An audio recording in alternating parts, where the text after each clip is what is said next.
Le Royaume-Uni a apporté des contributions secrètes quand Yokolist à l'effort de guerre de l'Ukraine, et la prochaine pourrait bien gâcher toute la semaine de Poutine. Un document récemment révélé du ministère britannique de la Défense confirme que le Royaume-Uni a envoyé près de 100 de ses obusiers automoteurs les plus puissants en Ukraine, offrant un soutien inestimable aux capacités offensives et défensives du pays. L'aspect le plus étonnant de cette histoire, c'est que ni le Royaume-Uni ni l'Ukraine n'en ont fait tout un plat. Aucun communiqué de presse, reportage médiatique ni annonce officielle n'a été fait. À la place, un citoyen britannique nommé John Felix, connu sous le pseudonyme Ned Snow, en 2019. Sur X, il a déposé une demande Freedom of Information Act auprès du ministère de la Défense pour obtenir des réponses sur diverses armes et systèmes potentiellement fournis par le Royaume-Uni à l'Ukraine. La première question sur la liste de John était celle-ci. Puisque le Royaume-Uni a promis tous ses AS-90 à l'Ukraine, je voudrais savoir, cela concerne-t-il les 99 en service, fin de l'année 2021, la flotte totale de 136 AS-90 ou un autre chiffre? Il a dû attendre un moment pour obtenir une réponse, mais il l'a finalement publié en intégralité sur son compte X, révélant la réponse du ministère. Le Royaume-Uni a fait don de ses 99 derniers systèmes d'artillerie automoteur AS-90 déclarés dans le registre des Nations Unies sur les armes conventionnelles de 2021. En résumé, le Royaume-Uni a transféré toute sa flotte de AS-90 à l'Ukraine.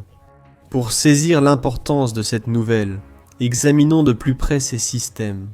Le système d'artillerie AS-90 des années 1990, également connu sous le nom d'équipement de canon 155 mm L131, est un obusier blindé automoteur avec un long et fructueux historique de service au sein de l'armée britannique. Développé dans les années 1980, l'armée britannique cherchait alors un obusier plus puissant, intelligent et performant. Suite à l'appel de l'armée pour remplacer le M109 américain, utilisé par le Royaume-Uni depuis les années 1960, Vickers Shipbuilding and Engineering, experte en construction navale et armement, a répondu.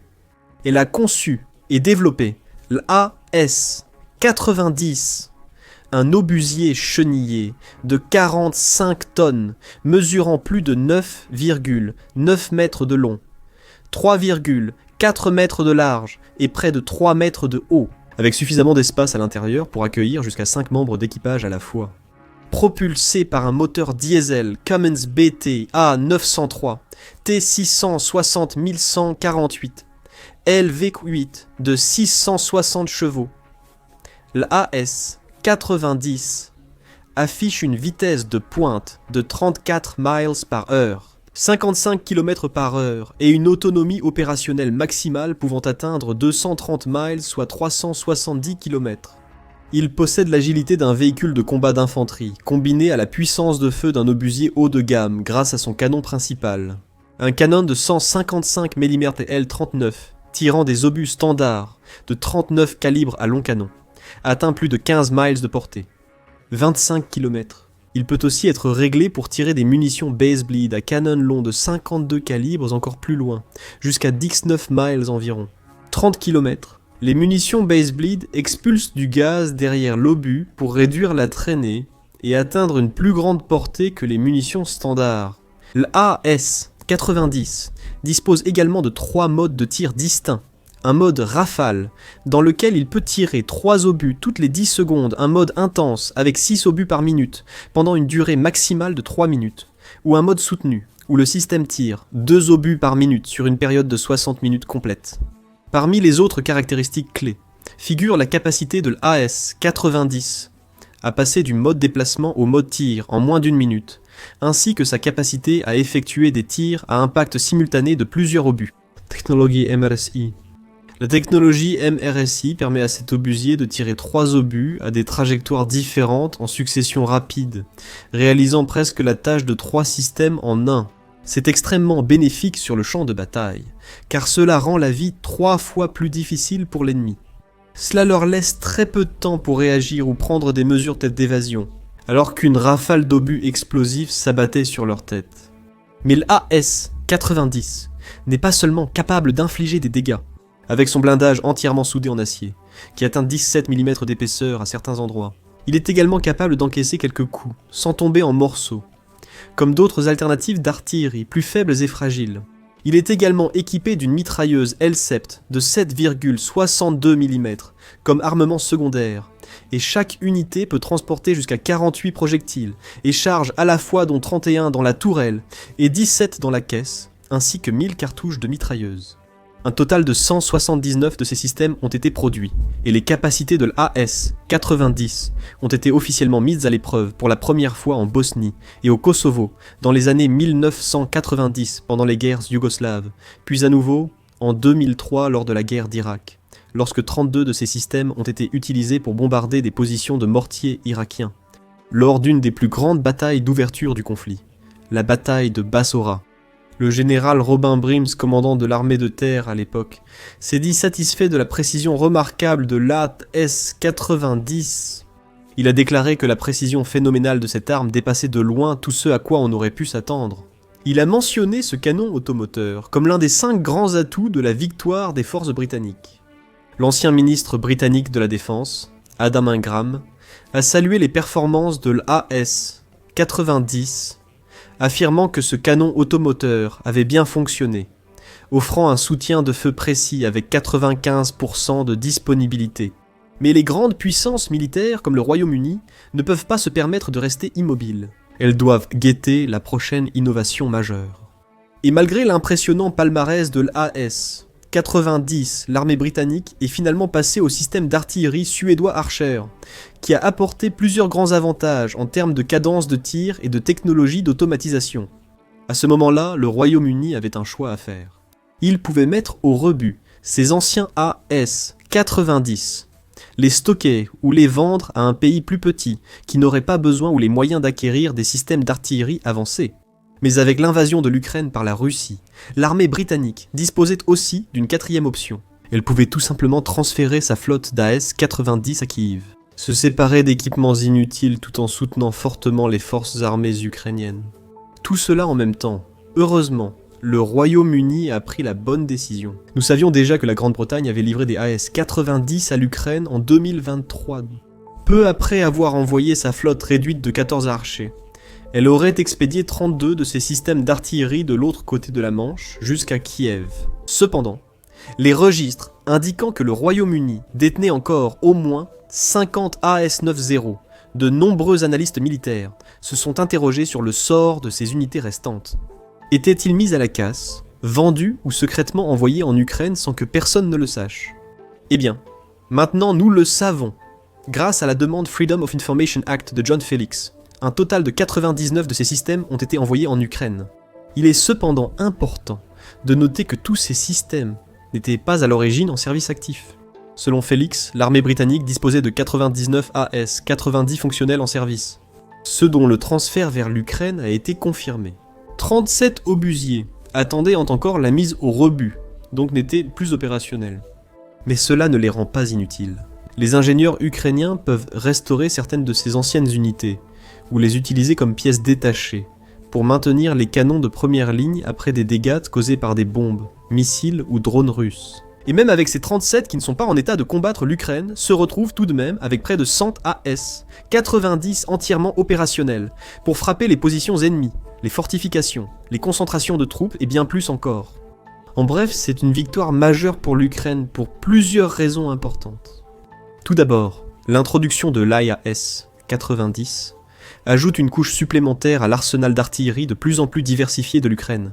Elle utilise divers systèmes, dont d'anciens modèles soviétiques comme le 2S3 Akatsiya et le 2S19 MSTA, tous deux assez anciens. Ils sont fiables, éprouvés au combat et bien connus des équipages ukrainiens qui les utilisent depuis des années. L'Ukraine utilise également une gamme d'artillerie occidentale, notamment les M7 177 britanniques, les Caesar français et les Panzerhaubitz 2000 allemands, ainsi qu'une gamme de plus en plus large de systèmes de 155 mm aux normes de l'OTAN. De plus, l'AS-90 apporte quelque chose de différent, offrant plusieurs avantages par rapport à certaines autres options de l'arsenal. Il se déplace plus rapidement que le MSTA par exemple, possède une durabilité supérieure à celle du Panzerhaubitze, 2000, et a tendance à affronter les terrains difficiles et boueux plus efficacement que le Caesar.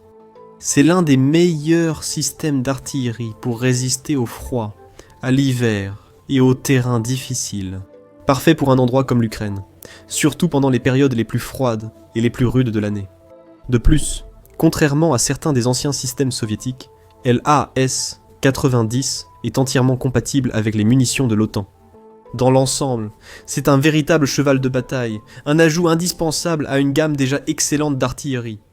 La Russie, quant à elle, dispose de 3 principaux types d'artillerie, y compris les mêmes MSTA et Akatsiya que l'Ukraine, ainsi que le 2S-35 Koalitsia SV qui est destiné à remplacer le MSTA à terme. Mais il n'existe pour l'instant qu'en faible quantité. Cela signifie que la Russie dispose d'une diversité nettement moindre dans son arsenal d'artillerie, ce qui limite les différentes manières dont elle peut déployer ses systèmes pour infliger des dégâts aux cibles ukrainiennes. La Russie a toujours l'avantage du nombre, avec un grand nombre de systèmes d'artillerie et de munitions datant de l'époque soviétique, mais l'Ukraine a l'avantage en termes de qualité et de variété. Cela signifie que la Russie, comme toujours, doit s'appuyer sur sa stratégie habituelle de force brute, bombardant les positions ukrainiennes avec ses rares systèmes d'artillerie et espérant épuiser les défenses adverses. Avec le temps, l'Ukraine peut agir plus intelligemment et stratégiquement en choisissant l'artillerie adaptée à chaque situation. Qu'il s'agisse du MSTA, du César ou maintenant de l'AS-90, elle peut aussi combiner et superposer ses systèmes ADI à des points clés du front ou près des grandes villes et infrastructures majeures, prête à se défendre ou à mener des assauts sur les positions ennemies avec efficacité, précision et rapidité. Et la rapidité est vraiment l'un des meilleurs atouts de l'AS-90. Prendront beaucoup de temps pour passer du mode déplacement au mode tir, les exposant ainsi aux attaques ennemies. L'AS-90 se distingue par sa capacité à tirer puis se déplacer et se repositionner rapidement lorsqu'il a terminé, avant même que les forces russes n'aient le temps de comprendre ce qui se passe ou de commencer à penser à riposter. L'AS-90 est déjà ailleurs. Avec cet obusier à sa disposition, l'Ukraine devient une force d'artillerie encore plus flexible et efficace, beaucoup plus conforme aux normes de l'OTAN. Ainsi, tandis que la Russie persiste avec ses tactiques inefficaces de bombarder le même endroit pendant des heures en espérant qu'au moins quelques-uns de ses obus atteignent leur cible, l'Ukraine a la capacité de déployer ses AS-90, lancer des frappes fiables et précises sur les postes de commandement ennemis, les fortifications ou les concentrations de troupes, puis se replier immédiatement, infligeant des dégâts en quelques minutes, voire encore plus rapidement. En résumé, l'ajout de l'AS-90 s'accélère.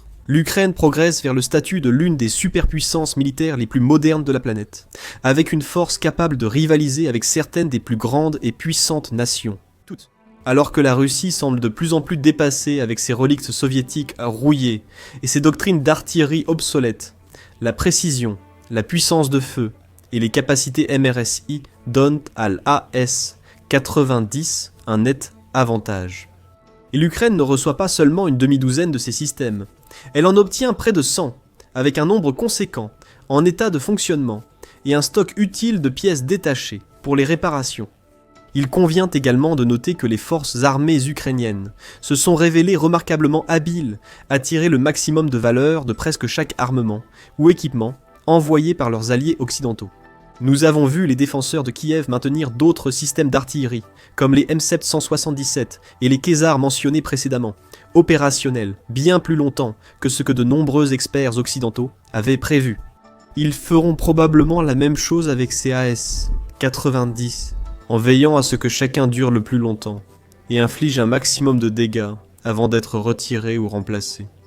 Et les bonnes nouvelles ne s'arrêtent pas là pour l'Ukraine. La demande d'accès à l'information a également révélé que le Royaume-Uni a aussi envoyé une grande quantité d'obusiers automoteurs M109 à l'Ukraine. Comme indiqué dans la réponse à la deuxième question de John Felix, les 28 M109 promis à l'Ukraine correspondent au nombre total de M109 promis. Les 28 M109 ont tous été livrés à l'Ukraine. Sa troisième question sur les 54 obusiers L-39 promis par le Royaume-Uni à l'Ukraine a aussi reçu une réponse positive. Tous les canons légers L-119 promis à l'Ukraine ont été livrés. Et il en va de même pour sa quatrième question concernant les véhicules de reconnaissance de combat. Les unités combat véhicule reconnaissance, tract, chenillés. Tous les stocks restants de combat véhicule reconnaissance, tract, du Royaume-Uni ont été livrés à l'Ukraine en 2024, soit un total de 168 unités. Ces ajouts passionnants apportent encore plus de puissance et de diversité à l'arsenal en constante expansion de l'Ukraine. Les M109 par exemple sont des obusiers automoteurs de 155 mm originaires des États-Unis et introduits en service en 1963, tandis que des systèmes comme l'AS-90 les ont depuis remplacés dans certains pays. Le M109 reste aujourd'hui l'une des armes d'appui-feu indirect occidentales les plus utilisées au monde, avec des variantes modernes comme le M109 A6 Paladin et le M109 A7 qui constituent l'épine dorsale de l'arsenal d'artillerie de l'armée américaine. Le L119 est un obusier léger et polyvalent, pouvant fournir un appui-feu direct contre des blindés ou des structures, ou un tir indirect pour soutenir les armes de combat. Au-delà de 6 miles, 10 km, il peut être tracté par camion, ou transporté par hélicoptère, utilisant des munitions autant standard de 105 mm. Il peut également tirer une large gamme d'obus, y compris des munitions hautement explosives, des obus fumigènes et d'autres variétés. Enfin, le Combat Vehicle Reconnaissance, tract, est une famille de véhicules blindés de combat, réputés pour leur taille compacte, leur excellente mobilité et leur diversité. La famille y comprend des modèles tels que le transport de troupes blindées Spartan, le véhicule de commandement et de contrôle Sultan, et le véhicule blindé de dépannage Samsung. Des options sont disponibles pour presque toutes les missions ou objectifs. Toutes ces additions ne changent pas forcément la situation pour l'Ukraine, mais chacune aidera les défenseurs de Kiev d'une façon ou d'une autre. Qu'il s'agisse de leur fournir de nouvelles armes lourdes pour attaquer les fortifications russes, ou plus de véhicules pour transporter troupes et fournitures, à l'autre. Et l'aide du Royaume-Uni ne s'arrête pas là. En novembre 2025, il a aussi été révélé que la Grande-Bretagne envoyait un nouveau lot de missiles Storm Shadow à longue portée à l'Ukraine. Introduit en 2003 et également connu sous le nom de Scalp Emploi Général, ces missiles franco-britanniques coûtent environ 25 millions chacun. Chacun pèse 2900 livres soit 1300 kg et transporte une ogive de près de 1000 livres soit 450 kg. Ils peuvent atteindre des vitesses de pointe de Mach 0,95 juste en dessous de la vitesse du son, grâce à leur moteur micro-turbo Tri6030 turbojet. Ils ont une portée opérationnelle maximale de 550 km, 342 miles. Chaque Storm Shadow est également équipé à la fois de systèmes de navigation Global Positioning System et inertiel, combinés à des technologies de navigation par référence au terrain, ce qui les rend très précis et garantit à chacun la meilleure chance d'atteindre sa cible. Même s'ils rencontrent des brouilleurs ennemis ou d'autres mesures de guerre électronique en route vers leur destination. L'Ukraine a fréquemment utilisé les Storm Shadow pour frapper des cibles russes majeures, détruisant dépôts de munitions, centres logistiques et postes de commandement derrière les lignes ennemies. Avec davantage de ces missiles à leur disposition, les forces de Kiev pourront planifier des frappes supplémentaires sur ce même type de cible. Ou d'autres infrastructures russes clés, comme les pipelines, raffineries de pétrole ou usines militaires, pour aggraver la crise du carburant du Kremlin ou perturber l'approvisionnement en drones, missiles et équipements aux forces russes en première ligne. Et il est important de se rappeler que tous ces équipements sont fournis par un seul allié, le Royaume-Uni. L'Ukraine compte de nombreux autres alliés répartis à travers l'Union européenne et ailleurs dans le monde, de l'Allemagne, la Pologne et la Suède jusqu'aux États-Unis. Même des pays non membres de l'OTAN comme le Japon et l'Australie. Tous ces pays fournissent et fourniront une aide d'une manière ou d'une autre. La Russie, quant à elle, est forcée de compter sur un cercle incroyablement restreint de soi-disant alliés, dont beaucoup cherchent simplement à tirer profit de la situation et à soutirer le plus d'argent possible au Kremlin, comme l'Iran, la Chine et la Corée du Nord. L'Ukraine ne pourra peut-être pas gagner cette guerre seule, mais avec autant d'amis puissants et généreux qui la soutiennent et fournissent des atouts décisifs, comme des chars, des défenses aériennes, des munitions et des systèmes d'artillerie AS. 90, l'Ukraine a désormais une chance de victoire de plus en plus réaliste. Découvrez comment le Royaume-Uni soutient l'Ukraine dans cette vidéo présentant le Terrahawk Paladin, un système anti-drone britannique performant qui neutralise facilement les Shahed russes. Ou, pour découvrir l'une des innovations militaires maison de l'Ukraine, regardez cette vidéo qui explore en détail le drone maritime miraculeux. Celui-ci transforme le fleuve Dnipro en piège mortel pour les brigades russes. Et pour rester informé des dernières nouvelles d'Ukraine et en savoir plus sur les différentes armes et systèmes envoyés à Kiev par ses alliés du monde entier, abonnez-vous à notre chaîne dès aujourd'hui.